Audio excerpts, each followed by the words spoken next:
Hello everyone and welcome to Sunburned. Albino lists every game he's played this month being June of 2023, and we've got an eclectic cast of characters this time around, from impossible challenges to epic fantasies. I played 6 new games this month. There were a few I meant to get to, but June released a couple humongous games that demanded everyone's time. Let's get into it. Number 1, Street Fighter 6. Street Fighter 6 is the only fighting game I've seen besides Smash Ultimate that is actually worth a full price tag based on the amount of content on offer and the quality of said content. You've got your giant story mode with a robustly disgusting and hilarious character creator, and you get to see your chosen abomination interact with and become a pupil of all the main cast of real characters, which really helps flesh out their personalities and see what they're really like. As someone with next to no Street Fighter experience, the new modern controls come a long way into making me feel like I could actually do something in a fight until I go up against a real person who's played Street Fighter quite literally their entire life, and I have no idea what to do against combo strings and corner pressure. I don't know if I'm ready to learn another fighting game from scratch. It took me 2,000 hours to get semi-pro at Smash, and although I do think that game is technically harder competitively because it's much more difficult to lock someone down with how many more infrequent options they have to reset neutral at any given time, plus you have to learn 80 plus characters, Street Fighter requires a lot more button memorization and execution. Classic controls, I gotta worry about seamlessly integrating 6 different basic attack buttons plus directional inputs, as opposed to Smash where it's like either press A or B and hold whatever direction. My brain is already full, but I still recognize the overall value this game brings to the table, and it's no wonder people are obsessed with it. Street Fighter V was an abortion compared to this. Number 2, Cassette Beasts. I looked at the reviews of this game on Steam, and some of them mentioned it being as good as Monster Sanctuary as far as the creature capture genre is concerned, which raised both my eyebrows off my head like a cartoon character, so I had to check it out. It was $15 on Steam because I didn't know it was on Game Pass until after I bought it, silly me, but I wouldn't call it a waste. It is absolutely not as good as Monster Sanctuary, but it's decent. It's kind of a mix of Pokemon and Amori. It looks quaint and peaceful at first glance, but you'll run into some slightly fucked up shit. I'd say diet Amori. Some nice things this game does are looking super pretty with the 3D pixel art, and in this game you become the monsters you capture, or record in this case, so your character is who levels up, and it subsequently makes every monster you use the same level as you, which is great for experimenting. Some of them can evolve after you use them enough, and the type advantages and disadvantages in Cassette Beasts have unique properties. For example, if a water monster gets hit with a fire move, it creates steam that heals the water dude over time, and if an air-type monster hits a fire monster, it sort of unfans their flames and makes them weaker offensively for a few turns. Conversely, if a fire monster were to hit an air monster, it would create a defensive wall for the air monster that blocks a certain number of attacks. It's hard to get a handle on at first, but it all works. This game also features monster fusion, so if you and your AI partner have a full fusion meter, you can fuse your 2 monsters together into usually a horrible mistake, and enjoy double stats and ability points, which is what you spend to use moves. As far as creature capture games go, I would rank this one comfortably behind Monster Sanctuary, but it is probably second place overall, ahead of games like Temtem and Nexomon. Number 3, Lies of P demo. Lies of P released a pretty substantial demo with hours of content, so you can get a real glimpse of how the game's going to turn out. If you never heard of it before, it's basically Bloodborne, but you play as Timothée Chalamet in a reimagined Pinocchio universe that's as dark as Bloodborne, slicing away at malfunctioning mechanical puppets and augmenting yourself with different weapons and abilities. It's a bit slower than Bloodborne movement-wise, but the overall feel is similar enough, and it feels good. I wouldn't complain if they sped it up, but I wouldn't complain if they didn't.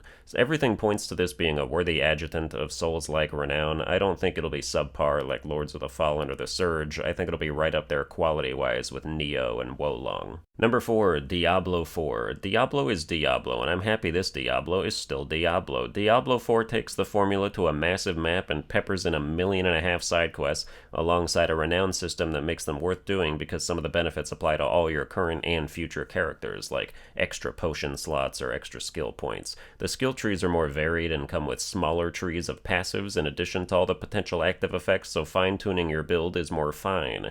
Its biggest strength is also its only drawback, depending on where you're at in life, which is that it demands hundreds of hours of your time in order to feel like you're actually working towards something.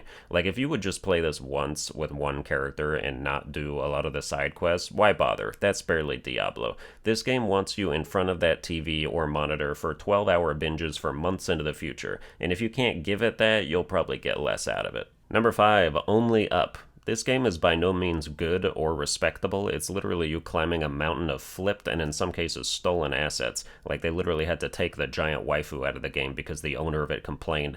But it still has that spark of accomplishment and the taunting force of nature that dares you to complete it. This shit couldn't have cost more than $10 to make. It's just a bunch of random assets positioned in nonsensical ways to create an upward climbing trajectory. And the kicker that we've grown accustomed to now with these kinds of challenge games like Jump King and Getting Over It is that there are no checkpoints, and if you take a massive fall, you've got to climb all the way back up. It took me 6 hours to beat this game initially, but once you understand the mechanics, it goes much faster. My next time after initially beating it was an hour and 11 minutes. It looks harrowing, but if you trust the mantling system, you probably won't have much of a problem. Like, you can lean into any edge or corner and you'll automatically pull yourself up. Jumps that looked death-defying before become cake when you can just walk off your platform and bonk your head on the next one to mantle it. There's also a bunch of beds strewn about, and if you find them, they will bounce you up past a lot of obstacles as a shortcut, but some of them require you to land very specifically or do some kind of maneuver I can't figure out in order to match what the speedrunners are doing and bounce as far as they do sometimes. Something about this game just got its hooks into me, and I would have speedrun it more seriously if it didn't constantly try to bullshit me by just not working as intended. I said you can trust the mantling, but there's a couple locations where you cannot. There's a dragon who behaves erratically, and the skips involving him just don't work a lot of the time. Hell, there are times when I'd jump in a boat that was supposed to ferry me through some water, and it just wouldn't move unless I got out, went back a ways, came back, and got inside it a different way. Since I stopped playing, I saw that someone came out with a mod that lets you teleport to any spot to practice it, or if you just want to beat it without taking massive L's from falling, so that's nice.